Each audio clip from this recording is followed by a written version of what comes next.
آپ اس کو اچھا کہیں گے؟ کوئی نہیں اچھا کہے گا. اس کو برا کہو کیونکہ بیوی کو رسول کی اتنی پیاری بیوی کو قتل کر دیا اس نے. لیکن ہو سکتا ہے آپ میں سے کوئی پیر صاحب اس کا نام تو لیجئے.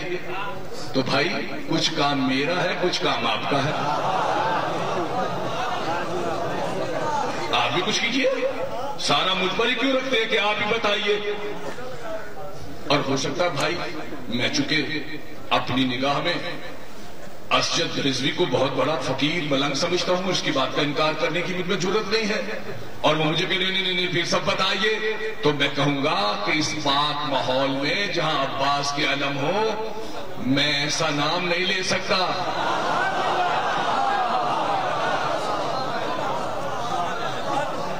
اور اگر بابا عباس مجھے ضد کرے کہ میں تو ملنگ سید ہوں بتاؤ, تو میں ہاتھ باندھ کے کہوں گا اچھا یہاں سے اٹھ کے بعد میں بتا دوں گا. جھوٹ اور الزام ہے. علی والا کبھی نفرت نہیں پھیلاتا. علی والا کبھی غدار نہیں ہوگا. علی والا کسی سے بے وفائی نہیں کرے گا. علی والے نے محبتیں سیکھی ہیں, محبتیں سکھائی ہیں. علی والے کے پاس فقیری ہے, درویشی ہے, محبت ہے. وہ کسی سے نفرت نہیں کرتا. ہاں یہ علم, یہ زلجلہ, یہ گھوڑا, یہ زری, یہ تابوت, یہ ماتم, یہ زنجیر کا ماتم, یہ سب عبادتیں ہیں. علم ہے لیکن لوگوں کو پتہ نہیں ہے. اور سب سے بہترین عبادت, میں اس پر تقریر کرتا ہوں, مجھے کوئی آپ میں سے پوچھے کہ پیر صاحب ان سب میں بہترین عبادت کیا ہے, جس کا بہترین درجہ ہے, تو میں کہوں گا زنجیر زنی. اس پر میں نے ایک تقریر کی 6-7 سال پہلے. میرے بچے ماشاءاللہ ایچ ایس این کالج کے پڑھے ہوئے ہیں, تینوں بیٹے. کہہ لگے بابا اگر یہ اتنی ہی بڑی عبادت ہے تو پھر ہمیں اذن ہے. میں نے کہا بیٹا بالکل مارو.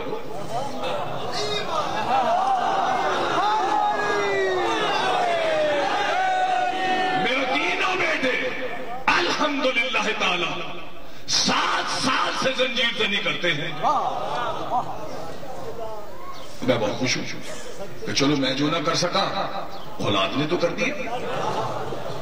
اچھا لیکن آپ تو چلو کسی نہ کسی طریقے سے میرے سے محبت کرتے میری بات مان لیں گے, لیکن کوئی سنی نہیں مانے گا. وہ کہے گا اندر سے یہ شیعہ ہے, ایسے ہی ڈرامہ ہے. وہ کہے گا اصل میں تو یہ شیعہ ہے, باہر سے سنی بنا ہوا. نہیں, ہم منافقت پہ لعنت بھیجتے ہیں. کیا سنی ہونا گناہ ہے؟ کیا دوبندی ہونا جرم ہے؟ کیا اہل حدیث یا بھابی ہونا کفر ہے؟ نہیں, یہ برا نہیں ہے. برا یہ ہے کہ دشمن زہرا ہو.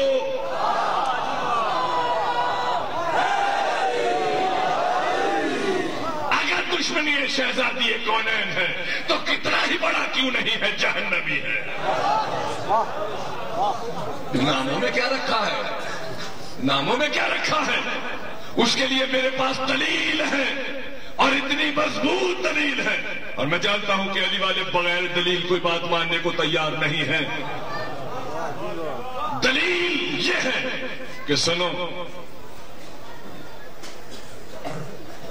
سیدہ شباب اہل جنت صرف 2 ہے. میرے بھائیوں, میرے شیعہ سنی بھائیوں, الحسن والحسین سیدہ شباب اہل جنت. جنت کے سردار صرف 2 ہے, کوئی تیسرا نہیں ہے. ہاں رسول کی 4 نہیں 4000 بیٹیاں بنا لو, لیکن حسن اور حسین کے علاوہ تیسرا نواسا کوئی نہیں بنا سکتا. 2 ہے بھائی, وہ سردار ہے اور اگلا جہان ہے جنت دوزخ. سرداروں کو یہی مان کے جانا ہے. وہاں جا کر کہا یا حسین سردار آپ ہیں, تو وہ پوچھیں گے کیا گجر خان میں بھی مانا تھا؟ نہیں سرکار, وہاں تو شیعہ تھے. تو پھر شرمندگی ہوگی کہ یہاں نہیں ماننا, جنت کی لالچ میں سردار مان رہے ہو.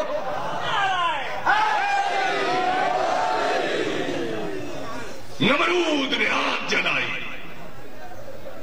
کوئی بجھانے والا نہیں. ایک چھوٹا سا پرندہ ہدہد منکار میں چند قطرے پانی لے کر جاتا ہے. کسی نے پوچھا کہاں جا رہے ہو؟ طرف تو کوئی چیز جاتی نہیں، تم جا رہے ہو؟ کہ جا اس لیے رہا ہوں کہ اس آگ کو بجھا دوں۔ کہ پانی کہاں؟ تیرے پاس کوئی گجر کھا کے فائر بریگیڈ کے ٹینک پڑے ہیں؟ کہ نہیں، میری منکار میں چند قطرے پانی ہے، میری چونچ میں چند قطرے پانی ہے۔ کہ ان چند قطروں سے آگ بجھ جائے گی؟ کہ جانتا ہوں آگ تو نہیں بجھے گی، لیکن روز محشر یہ تو رب کو بتاؤں گا کہ نمرود کی طرف نہ تھا، تیرے خلیل کی طرف تھا۔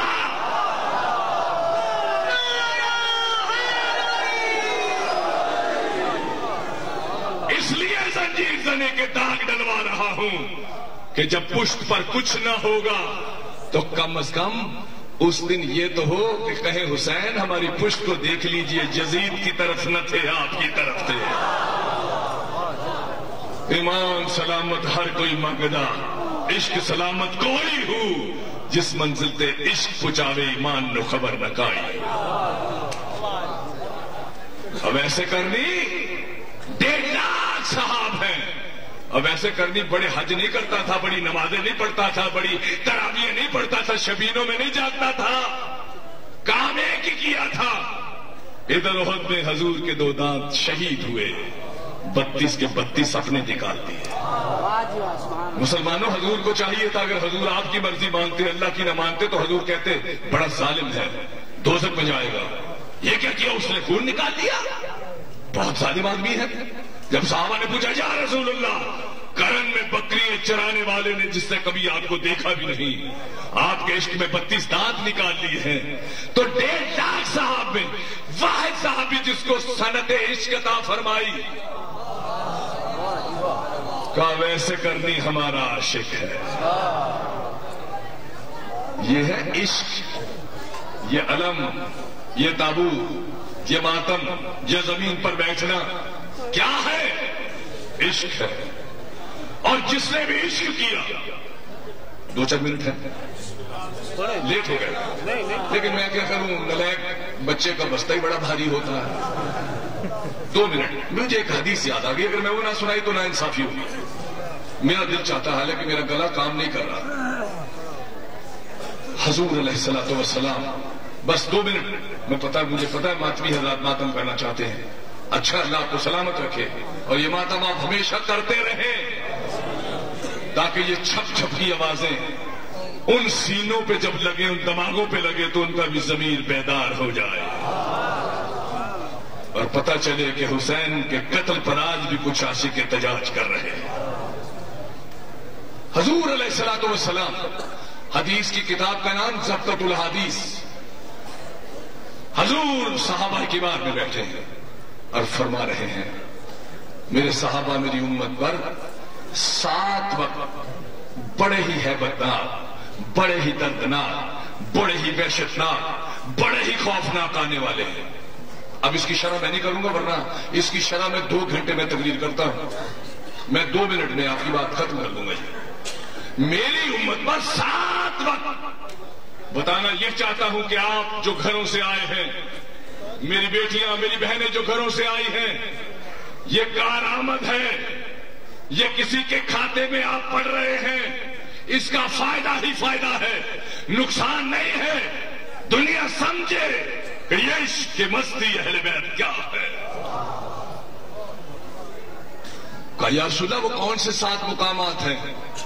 کہ سنیے، پہلا مقام جو بڑا ہی دہشتناک، جو بڑا ہی وحشتناک، جو بڑا ہی دردناک ہے، وہ جب روح اور بدن کا رشتہ جدا ہوگا، جب تم موت کی آغوش میں جاؤ گے، مر جاؤ گے۔ یہ بڑا ہی مشکل مقام، بڑا ہی دردناک، بڑا ہی خوفناک، بڑا ہی ہیبتناک، بڑا ہی المناک۔ کہ یا رسول اللہ دوسرا مقام؟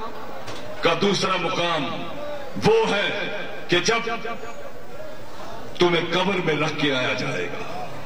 تیسرا مقام، کا تیسرا مقام جو ہے جب روز قیامت اسرافیل سور پھونکے گا۔ کا چوتھا مقام، کا چوتھا مقام محشر کا میدان، 50 ہزار سال کا ایک دن، سوانے پر سورج، پریشانی کا عالم۔ کا 5واں مقام، کا سوال و جواب کی منزل، کیا کیا، رات کہاں گزاری، دن کہاں گزاری، کس کا حق کھایا، کس کا نمک کھایا، کس کے ساتھ زیادتی کی، کس کو قتل کیا۔ کا